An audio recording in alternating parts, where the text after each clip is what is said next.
பாதைகளில் செல்கிற போதுங்க, கார் ஓட்டுறவங்களா இருக்கட்டும், டூ வீலர் ஓட்டுறவங்க, சில நேரங்களில் பாதைகளை கடக்கிற விலங்குகளை அவங்க ஒரு பெரிய பொருட்டாக பார்க்குறதே கிடையாது. அதனால மிகவும் துன்பத்துக்கு ஆளாகிறாங்க. அதில் அதிக எண்ணிக்கையில் நாய்கள் தான் தெருக்களில் அடிபட்டு உயிருக்கு போராடிய நிலைமையில் பல நாய்கள் இறந்தே போயிடுது.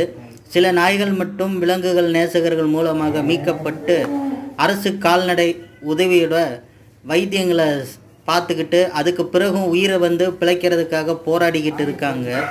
இந்த நிலைமை மாறணும். தெருக்களில் பயணம் செய்கிறவங்க மற்ற உயிர்களுக்கு தீங்களிக்காத வண்ணம், அவங்க உயிரையும் பாதுகாக்கும் வண்ணம் பயணம் செய்யணுங்கிறத இந்த நேரத்தில் கேட்டுக்கிறேங்க.